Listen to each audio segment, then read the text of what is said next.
Hello, welcome to another video. Today is Sunday the 7th of June 2020. Well, it's so many things going on in the world. I don't know what to say. Well, I think I continue what I planned. Well, today talking about Jesuits, the struggle of culture that took place between the Vatican and Otto von Bismarck. Bismarck was a chancellor in Germany under Wilhelm II.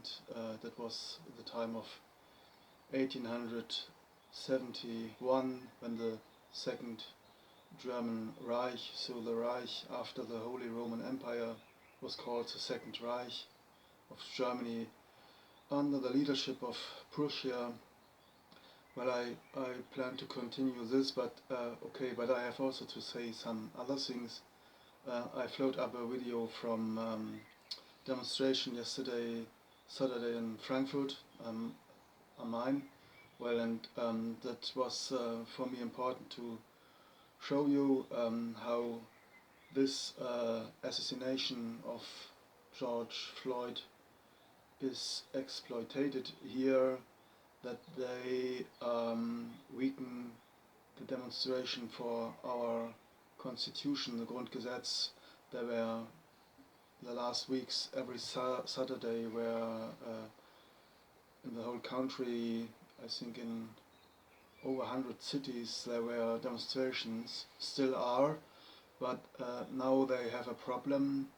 Now the solidarity with George Floyd is more important, and so there are less people now, and somehow it is like a washing machine for this government of Germany. Now everything has to do with Corona shutdown, with this the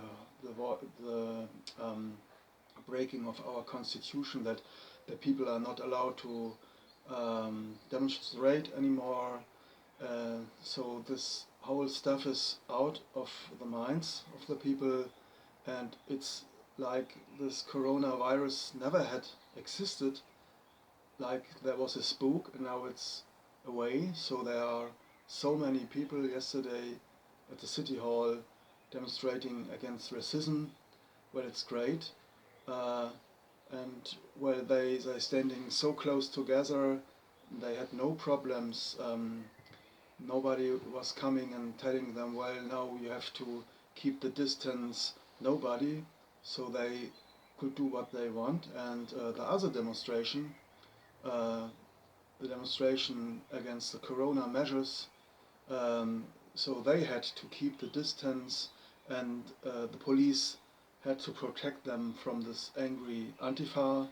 And this Antifa people, they don't understand that they also demonstrate for them, because if constitution is gone, so if this new normality, they call it, neue Normalität, if this new normality goes on like this, so there is no real constitution anymore, and they are not able to understand that they are also fighting for their rights. So they call them Nazis. Why? They were told that there are some members of AfD, so this is a right party, a new right party in Germany. So some members might be, or they are maybe on this demonstration also. So they are all Nazis, all fascists, and this is quite stupid, because nobody of them did any fascist say something in a fascistic way, or so they just demand that they keep the constitution, or bring the rights of the constitution's right of free speech. So this is the subject why they are demonstrating, and they shouting them Nazis and never again Germany. So so this is quite strange, and unfortunately, uh, some of these young teenagers they were on this George Floyd solidarity demonstration. They believed that they are Nazis, so they came over and joining this Antifa groups, and it's quite quite strange. And the police was not enough, so that was not a real protection. So when this demonstration was over, there was such a shouting and such a mob, they were not able to go out, and there was not a gate. So normally the police should have made a street, a gate, that they get out safely, but they didn't.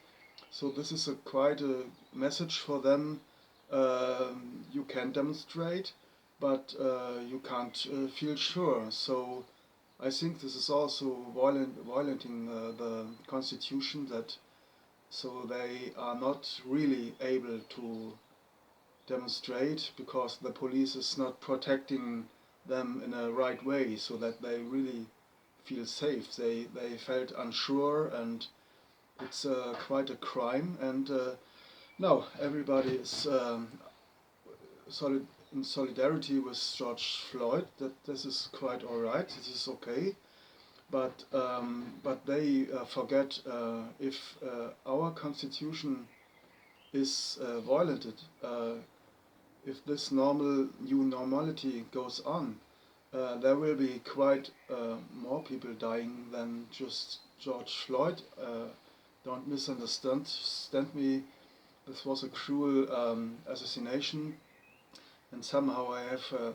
But well, you know, during the shutdown, there were people dying because of the hospitals were not working in the right way. So there were thousands old people dying because of this shutdown, and also all the lost uh, this increasing of unemployment is quite a problem.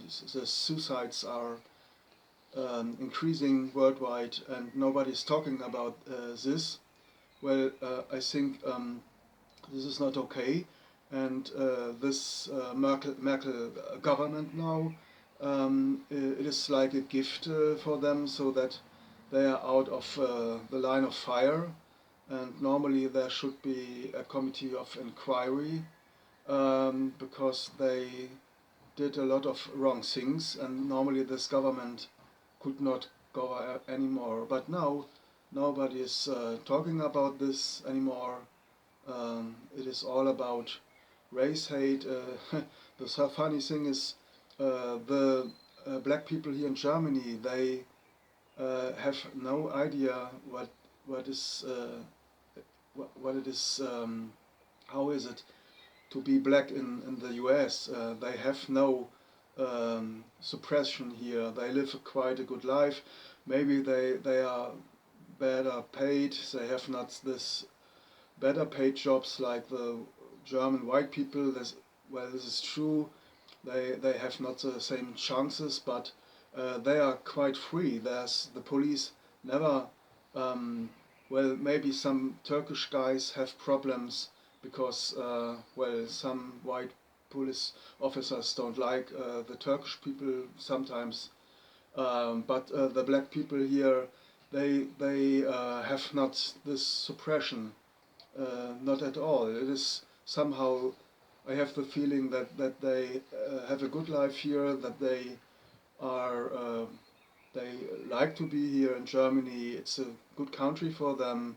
They have nothing to fear here, not like in, there are no riots like in Paris, France, or in the US. So they are quite safe here, and well, solidarity is well. Of course, there's a little bit racism. It is also, but it is also because the German population somehow has the problem that they bring more and more black people here to Germany, even if they are not,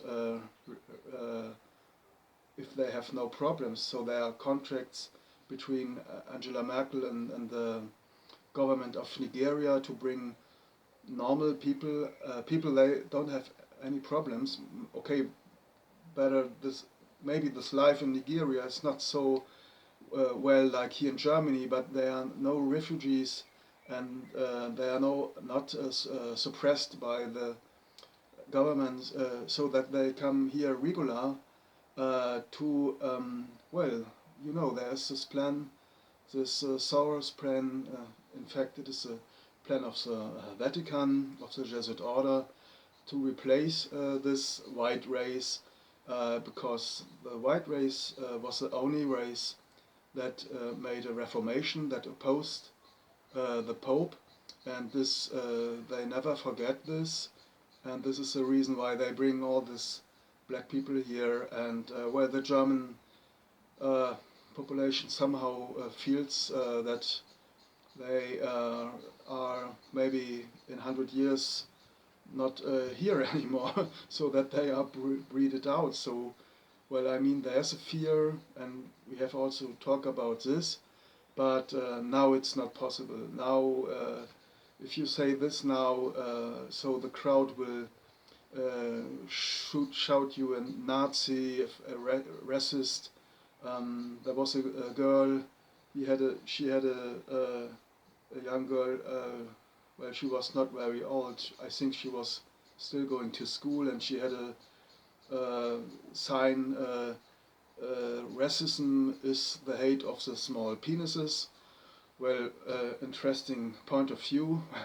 maybe it is somehow true. Well, I think that there are many white men that they fear that their women will go to the black men's because of some advantage they have. Well, it is a fear, of course, that can also explain why many white men are aggressive against black men, especially. But I think it is a little bit too short. It is not a good explanation for this whole problem we have.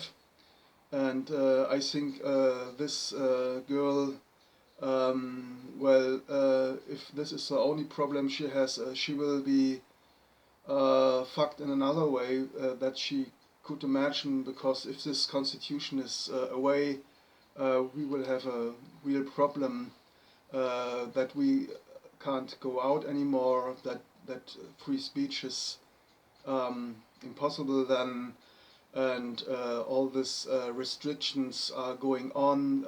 We can end in a real dictatorship, and this is what the young, this young boys and girls, they don't know what this means. You know, I have a father who told me a lot about this time. This 12 years was enough to break down Christianity here in Germany after the Second World War.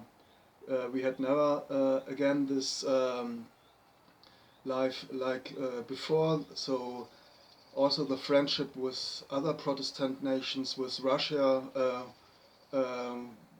break off. So my father told me that in Hamburg there was in every living room there was a little Big Ben. Of course, the English listeners knows what it is. I explain it for the other listeners. The Big Ben is the clockwork of the Westminster, the place where the English Parliament is. It is a symbol of freedom, of free speech, of liberty. And in Hamburg, before the Second World War, there was in every living room there was a little Big Ben. You know, this melody every full hour. And after the Second World War, the friendship with England was over, and also the people were quite excuse me. Um, they lost their trust in God, or the trust with English people. Well, maybe I will make a video about my experience in England. I was there several times. Well, but not now. Well, well, it is somehow like a chess game. In Germany, we now have a split action. There are the young people. They solidarity with George Floyd. It's all right. It's okay, but on a long term, we have to fight together. Also for our constitution, but these young people, they don't. It is too abstract for them. They don't know what a real dictatorship means. Well, I give you an example. The father. So my father had a mother, of course. Well, and well, I mean my social father. He was not my real father, so they are not real relatives to me. But anyhow, I can say that they were also my family. They treat me also nice, all the brothers of my father and so on. So he had a mother, and she had a stepfather. She was a, her real parents died somehow. I don't know how, but so she had a stepfather, and he was one of the first men in Hamburg who did this welding work. He worked on a warft. You know, Hamburg was a big ship producing ships for this world trading for the civil fleet of Germany for this trading with all these countries in the world. So he was one of the first men who could do this holding torch work. So he was very proud of his work. He had a big self-confidence. One day he was in a coffee, and it was last time of the war, so it was in the 40s somehow. And he said in this coffee to his wife or to his friends, I don't know, he was there, and he was just saying, well, Hitler can't win the war, it's impossible. We will not win this war. So, on another table, somebody heard this. He called immediately this special police, Gestapo, this secret police, and so they arrested him immediately at the cafe and brought him to the concentration camp. 1 year later, there came a letter. Unfortunately, we are sorry. Your spouse, your husband, died because of tuberculosis. In fact, it was killing by heavy work. So they gave them not enough to eat. They were thin, like they looked like skeletons.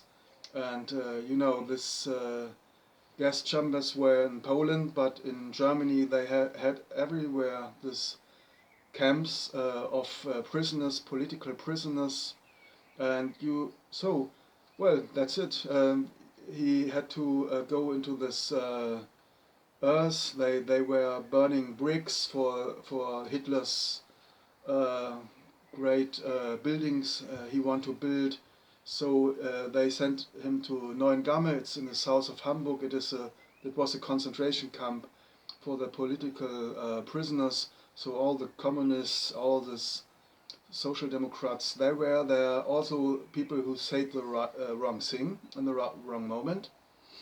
And so she lost her stepfather in this way, and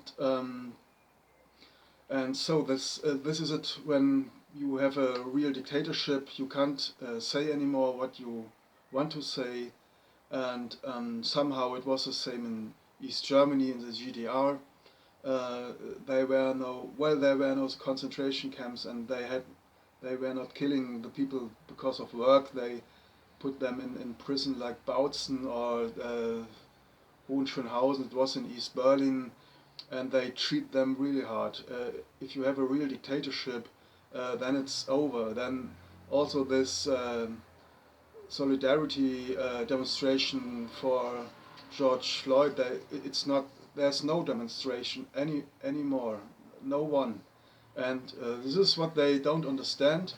Well, it's somehow sad that they don't think even longer than their stomach or their heart. But well, of course, it's also good to see this many women they fighting with their heart, and they are quite important. Well, I think they are the most important force now in this fight. Well, and I see also that there are many police officers in the US that they step back when they see they have a really anger comes out from the heart. They can't do them any harm because they feel also that they have an anger comes from the heart. So when they are quite sometimes they are quite relaxed, and I'm really glad to see that so many officers in this United States now they can distinguish what is a good protest and what is this looters they destroying the shops, that they can exactly distinguish between this group so that that it goes the right way. I think it will go the right way. And the first time when I made my last speech about George Floyd, I was thinking, oh my God, I must say something. This whole thing will blow up when they start to shoot. Then everything is over. Then, but I'm so glad that it turned out this way, and that these police officers are uh, quite helpful. The majority of them are quite all right. Um, and well, I think it's going the right way. And also in Italy, great success. The borders reopen again, so the tourists can go into Italy. That is quite important for Italy. Well, I was there also several times. I was in Tuscany. It's a beautiful place. Florence, Firenze, Siena, and but I never was in Rome. And as I was also in Venice, and it's a long time ago. It's maybe 30 years ago, and well, but I like to remember this time. I learned also a little bit this language. I made a course 2 weeks in Tuscany, and well, this was quite impressing for me. This beautiful landscape, and the people were quite friendly there. Well, I like to remember this time, and I hope that it will go better in Italy after this long period of suffering. Well, I hope that there are coming many tourists, that um, this country can recover somehow. Well, okay. I want to talk a little bit about these conflicts between the white and the black race. Um, well, I was talking about a historical guilt, about the slavery, and I want a little bit talk about that, and also that it might be interesting for the black people, that you may understand why this white race did the slavery on the African people. That was a crime. It was against the word of God, against the law of God. I will read also today something of the King James Bible, what is the Bible saying about slavery, and the Bible say it is not good. It is against the law of God. I will read a little bit from this, but first let me explain a little bit. Well, the slavery is a very old. The Roman Empire was made of slavery. This whole empire was living from slavery labor, slavery work. So when they conquered a new country, all the male prisoners, also the female prisoners, they turned to slaves. So they had to work for the Roman Empire to bring the wheat to Rome. All this, of course, also the gold. All the products were controlled then by Rome, by the Caesars. And well, this whole Roman Empire was built up by slavery. labor, and later there was a time when this empire broke down. So then, well, some slaves they gave also the freedom that they have their own property after a while, maybe. Well, but when the Roman Empire broke down, then slavery was a time when there was no slavery in the Mediterranean area, but slavery came back when Spain and Portugal were under the control of the Pope, and the Vatican wanted to have this American goods. You know, Christopher Columbus was finding the Caribbean islands, and so first they tried made plantage with the native Indians, but they were not able to do this work. They slaughtered them also, and this was also quite a shock for the Indian people.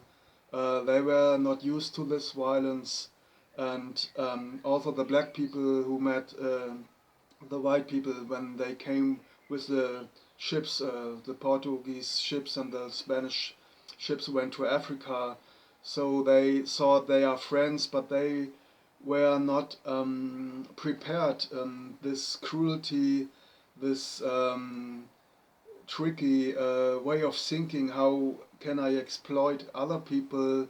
How can I exploit the labor of other people? They were not used to it. Well, I hear that there were conflicts between these West African tribes, that they had also wars, and sometimes when they had prisoners, they used them maybe also as slave. But this big slave trading with ships, that was European, that was made by the European race. And there's a weak point we have, that we European people love wealthy things like gold, or that we want to become richer. Well, it is because of our different past. The European people were living in the time of the Ice Age in Europe, and it was a quite hard time, and they had to use their brains because it was very cold, and they had to think how to storage, how to to organize the surviving in this cold time. It was quite a long time. The time of civilization is maybe 6,000 years or 8,000 years. There are some Orthodox Bible-believing Christians. They say the world is 10,000 years old. No, not older. Well, I don't believe this. I think it is quite sure that there were people before. There's always a period of 100,000 years. It has to do with these big planets. I think it is Saturn, and the other is, I think, the other big one, I think it's Jupiter. And every 100,000 years is a cyclus that they bring the Earth a little bit away from the sun, and then it's getting cold. There were many ice ages, and it's a period about 80,000 years, and then there comes a warm period about 20,000 years, and now we are in the mid of a warm period, so the first 10,000 years are over. There are maybe another 10,000 years of a warm time, and then there will come a new ice age, and the homeland of Greta Thunberg, Sweden, will disappear under an ice shield coming down from the North Pole, like it did all the time before, regardless of this so-called climate change. It's a lie, and if there's a mankind in 10,000 years, We will need the help of Africa because there will be people who has to go direction south, especially there will be no Canada anymore. The most part of Russia, Scandinavia will disappear, maybe also Japan.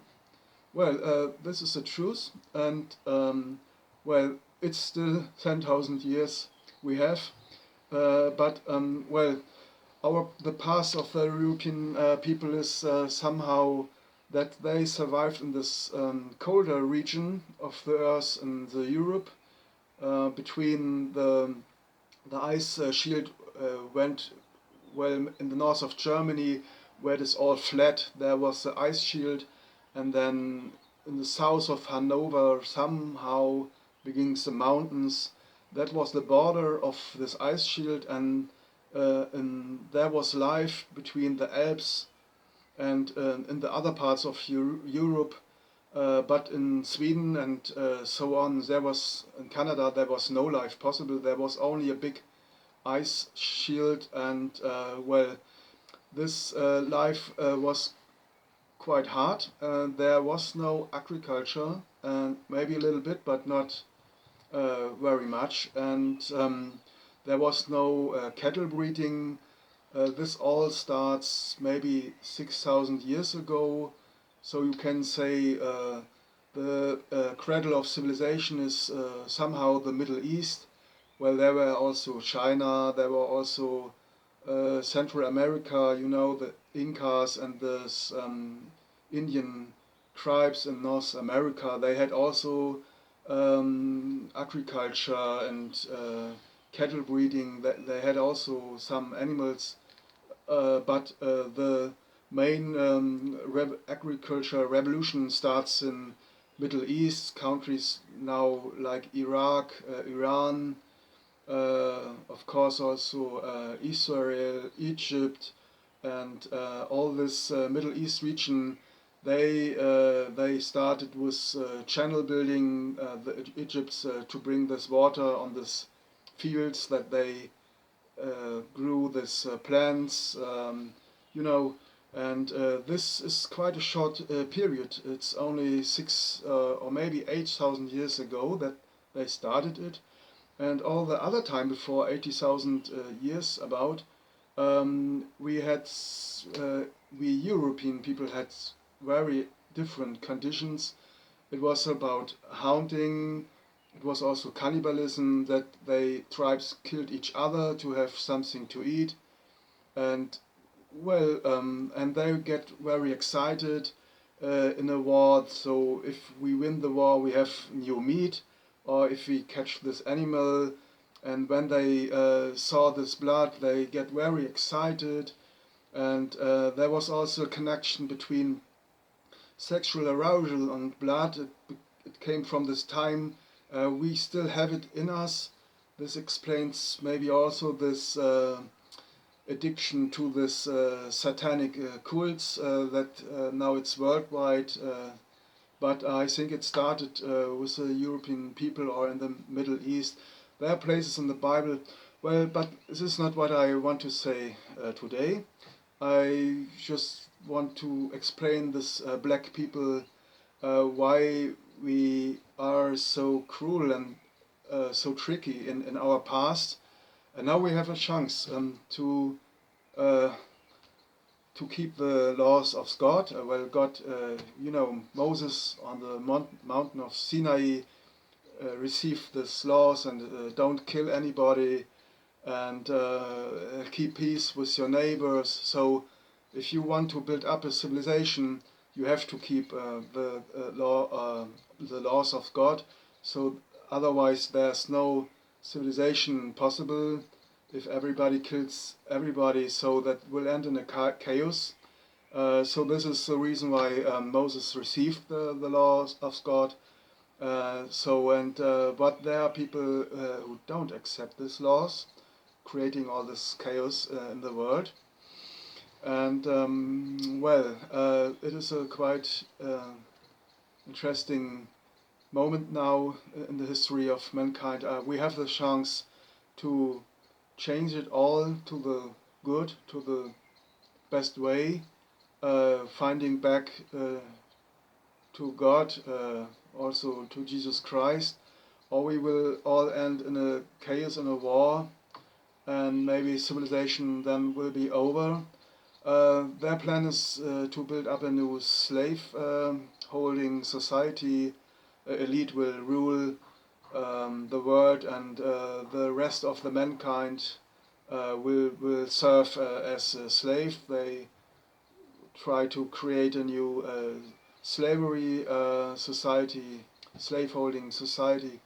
Well, I think this is not what we want, and and I think nobody wants this. Maybe 1 or 2% of the world population, but they see themselves as new ruler, and they like this. This idea that other people will work for them, will serve for them, that they have absolute power, and it is an interesting situation right now. What can I say more? About the slave trade, I learned also the white people were not able to do this hard work on this plantage. It started with sugar in the Caribbean, later cotton in the south of North America. In Brazil, I think it was also more sugar and fruits like bananas and so on. And I think the cotton industry was in the south of North America. You know this. You American you know the states better than I do. This South states. There were a lot of plantage, and they found that the African people are able to do this hard work in the hot sun. The white people were not able to do this, and also the Indians could not do this, and so they saw, well, okay, let's bring this black people to there. So this black people in Africa, they didn't want this. They were catched, and they were never asked if they want to go there, and so now they have any right to be there, and there's no reason to treat them bad or somehow in a bad manner, because it was not their fault that their ancestors were brought to America. And also they never got compensation for all this wealth and all this. So the owner of the plantage, they went so rich. They had such a lot of money, but it was not always evil. There were also owners of plantages.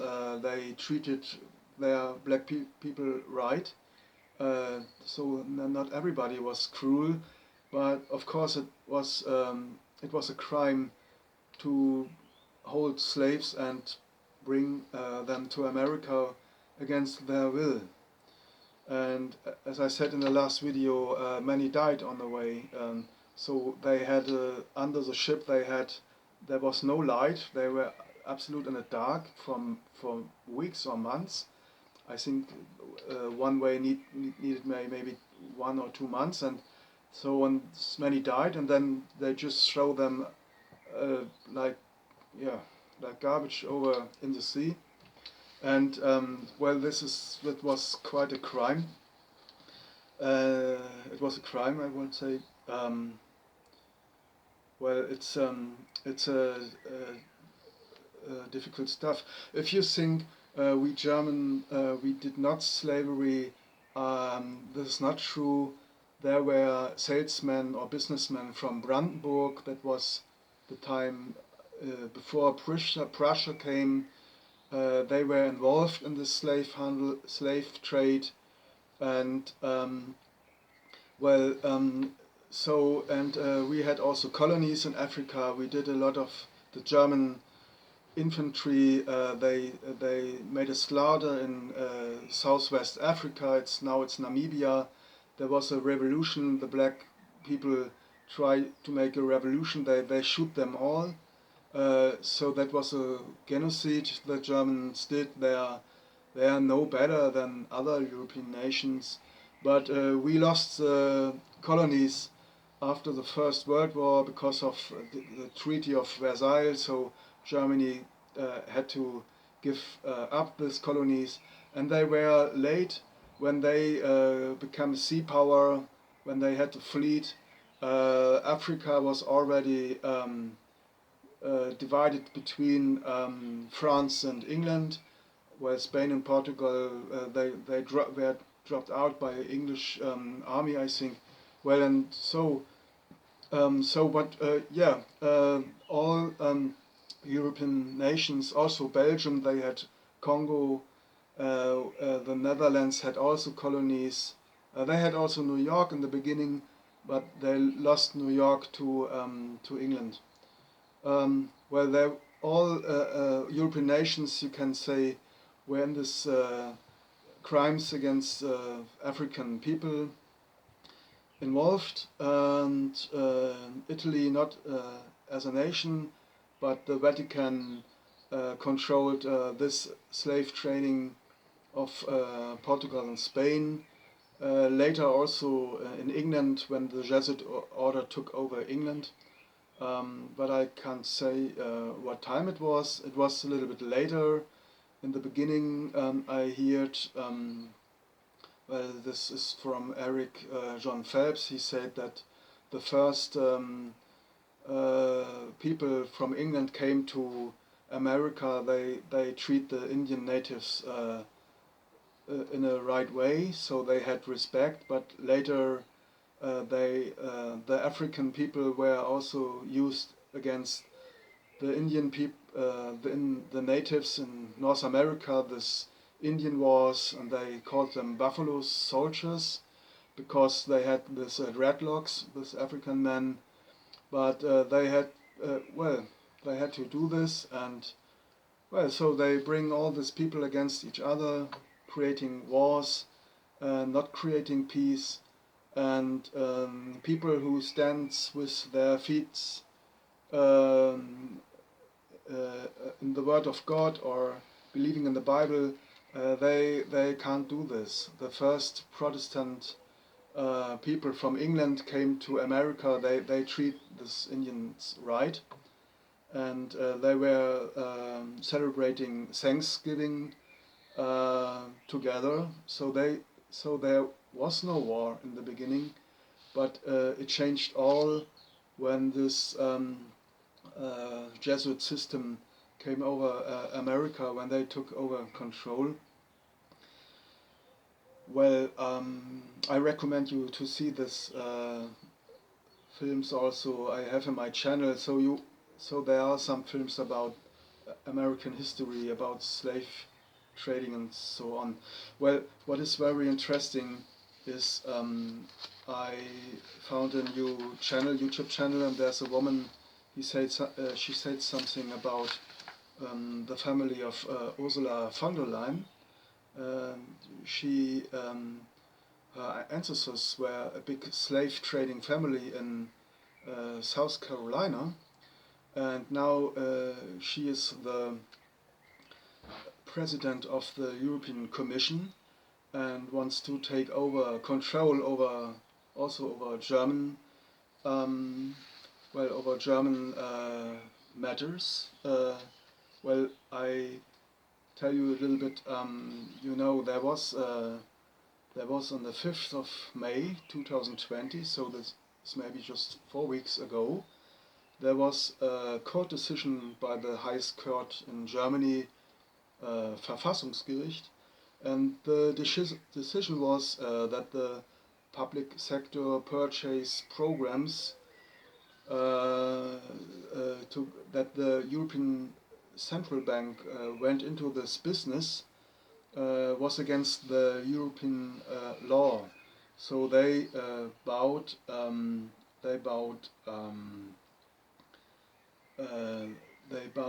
bonds, state bonds. So they did state financing, and they did also economic policy.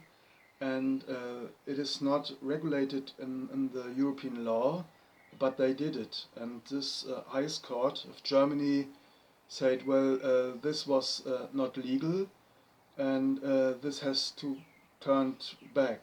And so then Ursula von der Leyen, in her function as European President of the European Commission, this is not a democratic, organ. It is nobody knows who they choose their own members. It is not a democratic election. This European Commission is nobody knows this. People who are in there, and well, it's not. So you can say it's not legitimated in a democratic way. And she's the president now of this organ, and well, she said, this decision of Verfassungsgericht was not, it was illegal, and she wants to force exceeding, the right word is examination procedure, so that she wants to go after this highest court in Germany, and this highest court in Germany has any right to defend the constitution of Germany, because it is against the constitution of Germany that the European Central Bank goes into the states and try to change the way of financing, how the states are financed with bonds and so on. I think this was a right decision, but this European court was saying, well, no, we don't. Well, they made another decision, and so it is a struggle. It goes forward, backwards. Nobody knows how it will end. But this contract between these European states are quite clear. The sovereignty, the states are sovereign, and this European contract is not standing over the national right. It is quite clear, and I think Ursula von der Leyen knows this. But no matter, she don't want this decision, and now she's going after this highest court in Germany. And before that, she was a minister under Merkel, and normally the Chancellor Angela Merkel should defend our national law and say, well, this European Commission can't go into, but she didn't. She does not, because they are quite good friends, and somehow Angela Merkel support her friend Ursula von der Leyen. There's no way that she would ever criticize something what she does in this European Commission, because they both work for the same Jesuit order. The plan is to create a European superstate with a super Ursula as leader, and that we national states have no own right anymore.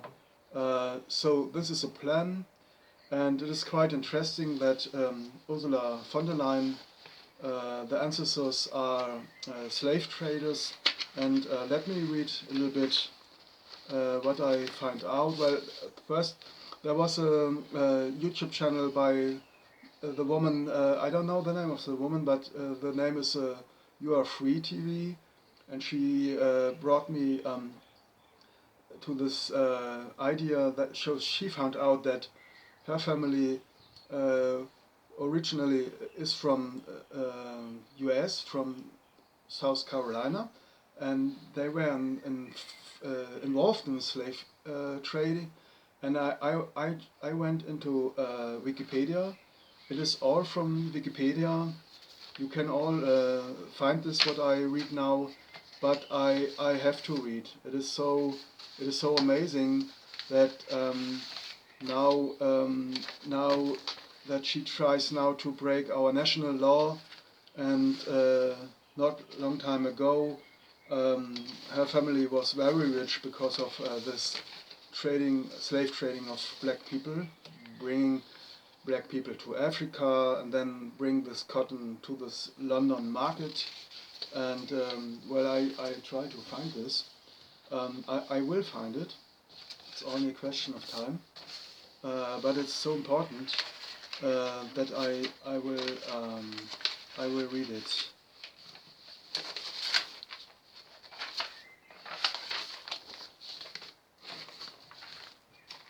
Yeah, here it is. Well, Ursula Gertrude von der Leyen is born 8 October 1958, is a German politician and the President of the European Commission since 1st December 2019, so that was just a few months ago. She served in the federal government of Germany from 2005 to 2019 as the longest-serving member of Angela Merkel's cabinet. She is a member of the center-right Christian Democratic Union, so CDU in German, and is its European counterpart, the European People's Party. So her father, Ernst Karl Julius Albrecht, born 1930, died already in 2014, was a German politician of the Christian Democratic Union and a former high-ranking European civil servant. So her father was already in Brussels. He was one of the first European civil servants appointed in 1958 and served as a Director General of the Directorate General for Competition from 1967 to 1970. He served as Minister President of the State of Lower Saxony from 1976 to 1990. This is how I knew her father. Well, Lower Saxony, it's in the north of Germany, and we have lands in Germany, and this Lower Saxony is quite connected with this Volkswagen concern, this automobile concern. Well, and yeah, he was a minister president of this state, Lower Saxony, for many years.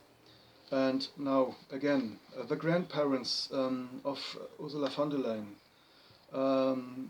were the cotton merchant Karl Albrecht, 1875 to 1952, and Mary Ladson Robertson, 1883 to 1960, an American who belonged to a plantation-owning family of the Southern aristocracy from Charleston, South Carolina. Her American ancestors played a significant role in the British colonization of the Americas, and she descends from many of the first English settlers of Carolina, Virginia, Pennsylvania, and Barbados, and from numerous colonial-era governors. Among her ancestors were Carolina governors John Gemans, James Moore, Robert Gibbs, Thomas Smith, and Joseph Blake. Pennsylvania Deputy Governor Samuel Carpenter, and the American Revolutionary and Lieutenant Governor of South Carolina, James Ladson. The Ladson family were large plantation owners, and her ancestor James H. Ladson owned over 200 slaves. By the time slavery in the United States was abolished, so was already abolished. Her relatives and ancestors were among the wealthiest in British North America in the 18th century, and she descends from one of the largest British slave traders of the era, Joseph Ragg. Well, for me these names are quite new, but maybe some Americans know these names. Well, you may think, okay, it is not her fault, but as it turns out, Ursula von der Leyen, she briefly lived under the name Rose Ladson, so that means she's proud of her family. So, you know, there's also, I think I don't, you know, well, this is a bad, well, I don't want to want to go to court. Well, you know, there are other people in Germany, they had also well-known relatives, and they avoid to get their names, so maybe they changed their names, but she does not. Well, I go on. The Ladson family. Well, yes, the Ladson family is an American family of English descent that belonged to the planter and merchant elite of Charleston, South Carolina, from the late 17th century. The family were among the first handful of European settlers of the English colony of Carolina. In the 1670s, where the family quickly became part of the American gentry. The Ladson were large plantation owners and wealthy merchants in Charleston, and owned hundreds of slaves until slavery was abolished in 1865. James Henry Ladson, from 1795 to 1868, was an American planter and businessman from Charleston, South Carolina. He was the owner of James H. Ladson & Co., a major Charleston firm that was active in the rice and cotton business, and owned over 200 slaves. He was also the Danish consul in South Carolina, a director of the State Bank, and held numerous other business, church and civic offices. James H. Ladson was a strong proponent of slavery, and especially the use of religion to maintain discipline among the slaves. And other members of the Charleston planter and merchant elite played a key role in launching the American Civil War. Well, I said already that well, Ursula von der Leyen lived briefly under the alias Rose Ladson, so that shows she's proud what her family did, and it seems that she has no problems with this slave trade. If I would have such ancestors, I would avoid this name. Well, okay, I think I go on with the Bible. What says the Bible about slavery? And then I will end this video, not to make too long videos.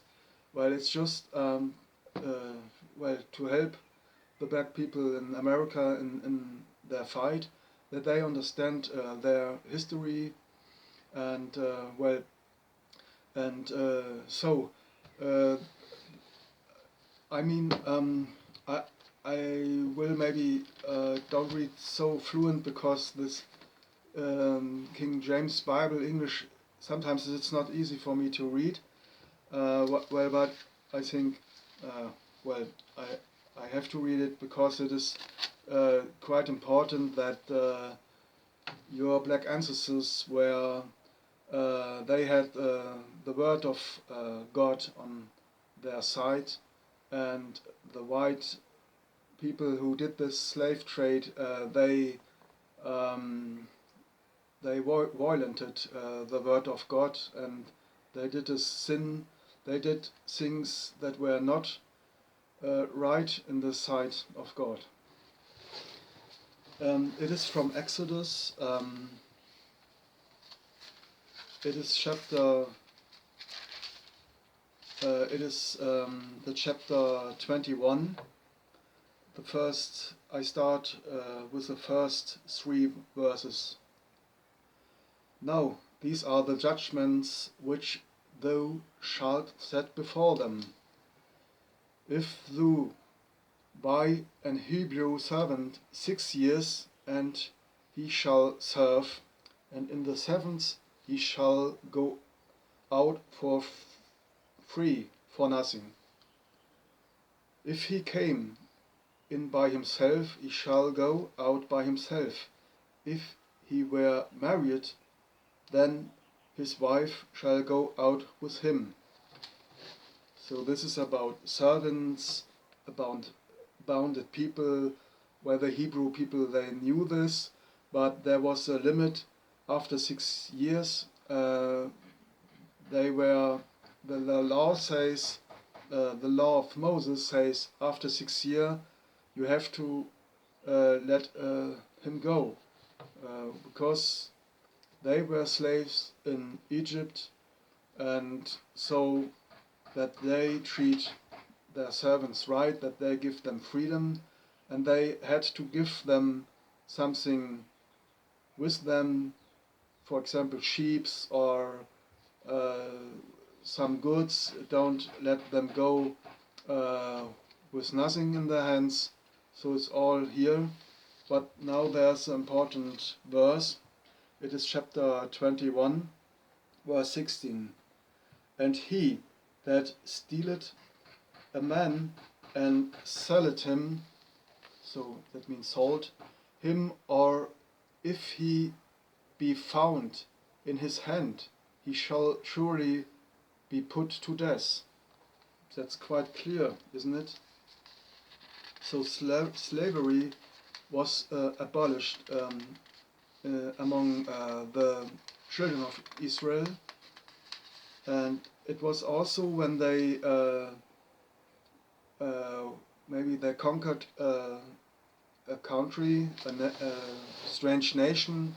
They were not allowed to make slave trades, what the Romans did later, or the Europeans in Africa.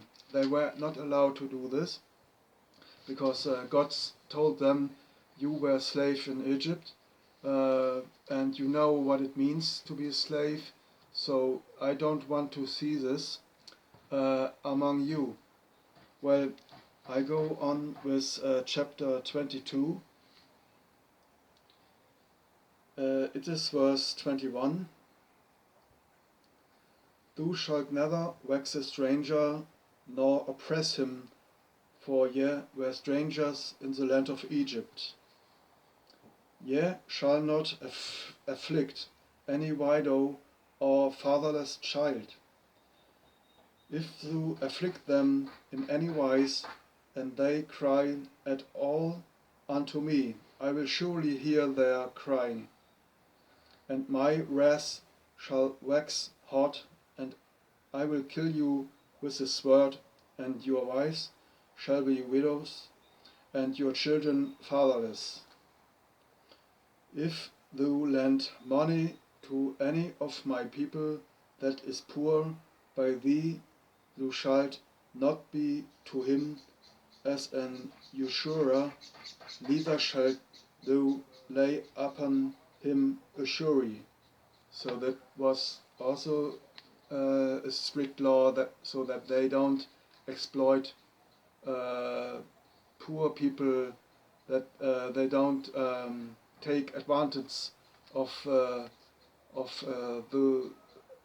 weak position somebody has. And well, the European people did this. They had better weapons, they had a higher technique, so the African natives, they were quite helpless against these European conquerors, and they had no chance to resist.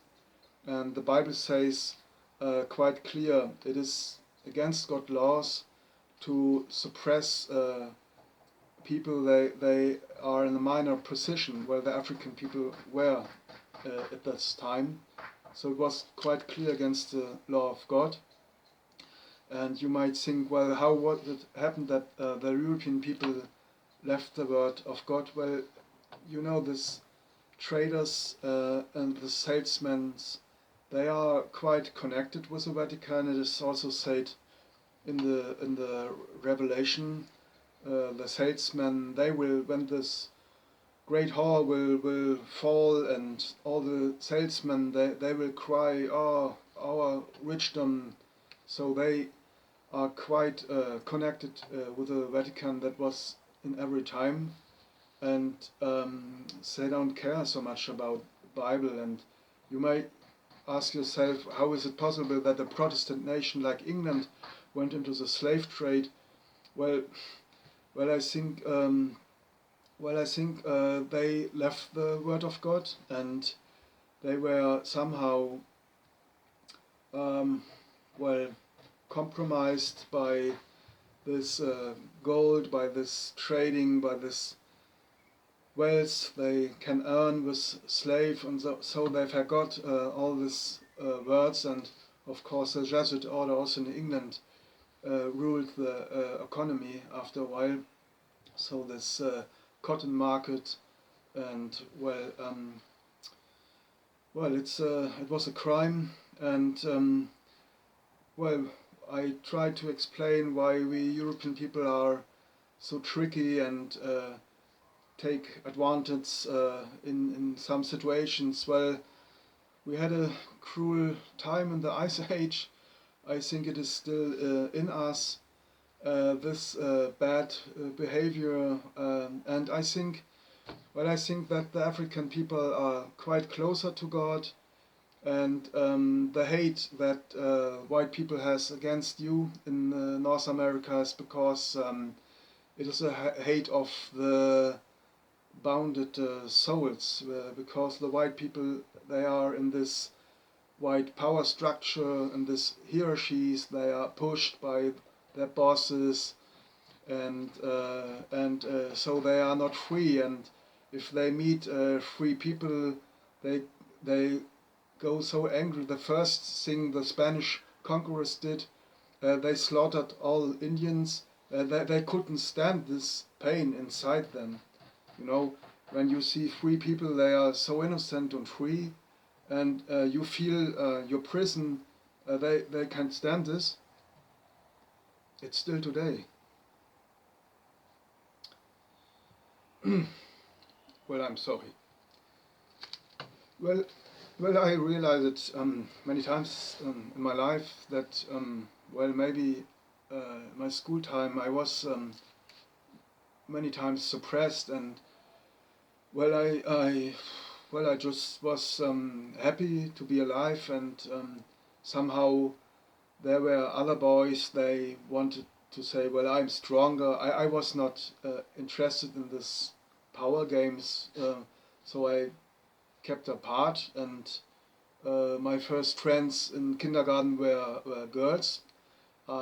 This power games of the boys, well, I'm stronger, it bothered me, and I found girls more interesting.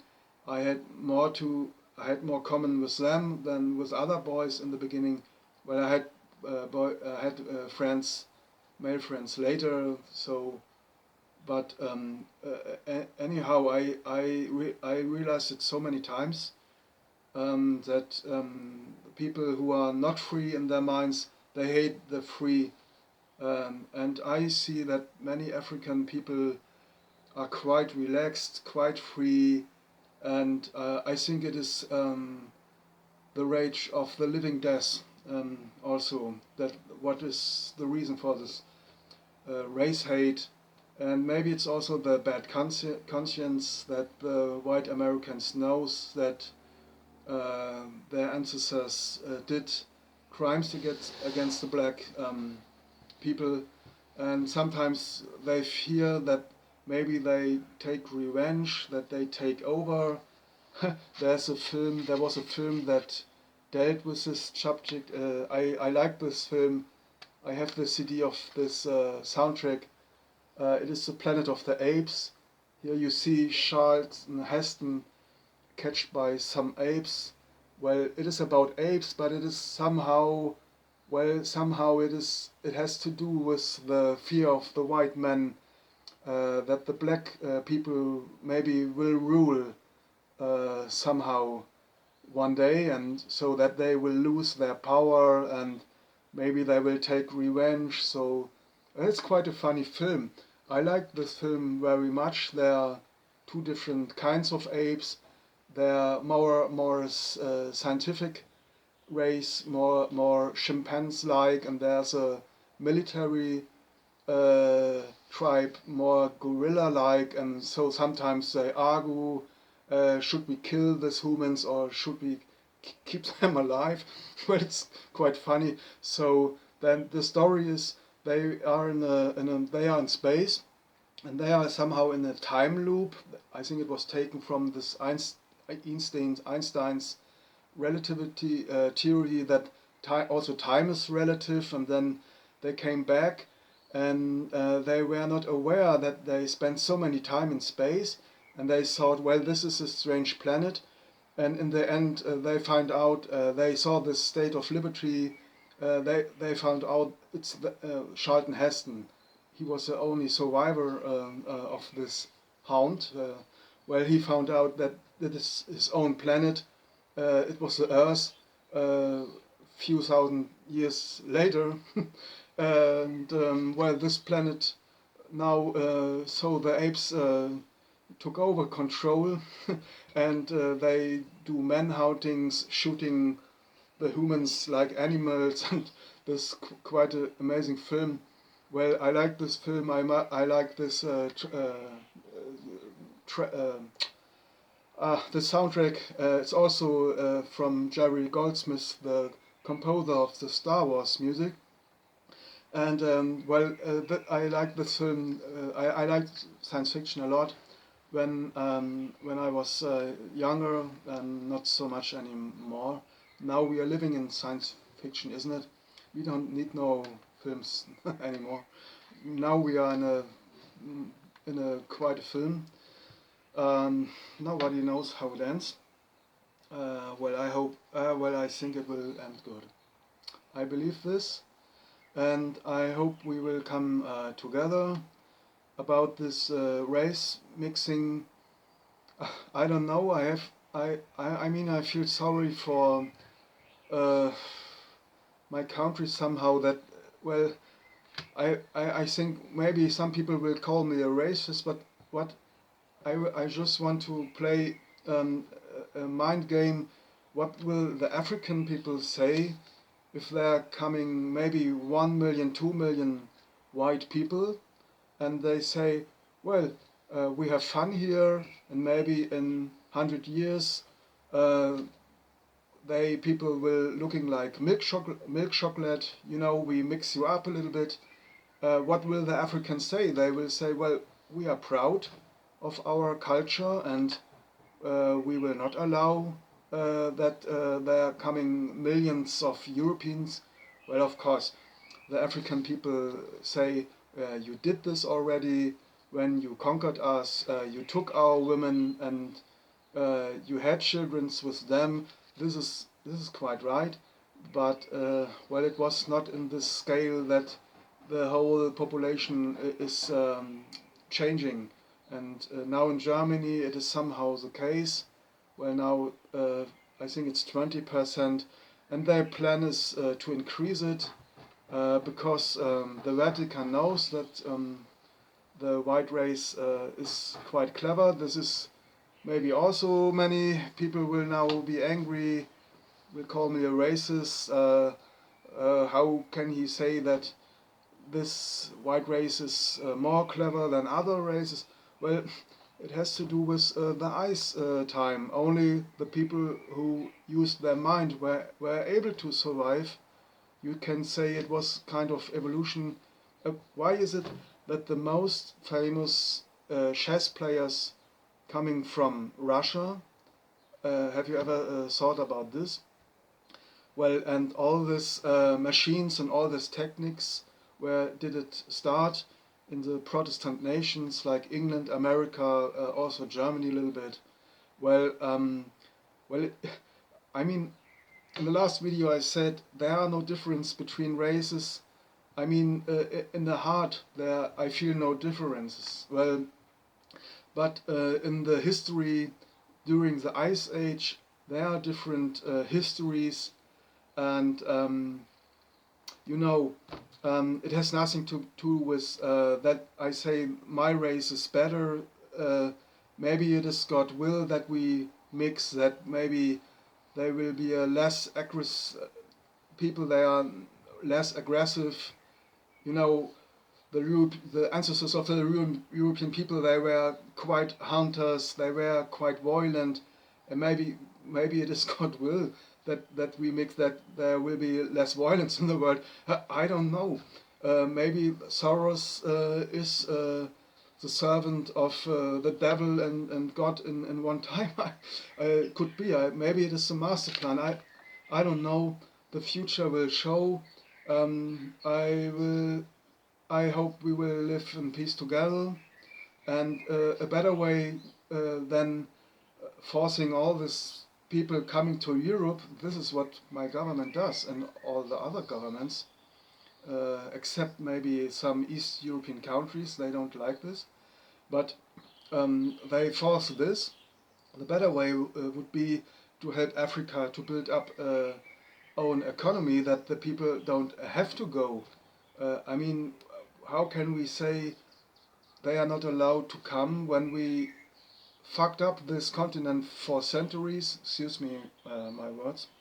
Exploited this continent for centuries, taking all the goods and the wealth, and say no, the people we don't want. So I mean, there must be a fair deal that we help those poor countries, like the African countries. Now the Chinese do, but not to help them. No, to build up their superpower, to get the first ruling nation in the world. This is the plan of the new government, and I must say I don't enjoy this because in China there are no rights, there is no democracy, and if you become a part of China, this is the end of our society as we know it today. I don't want to have war, any war. I hope it will become a peaceful revolution in China like now in the Western world. Well, we will see. I think it's enough for today. See you next video.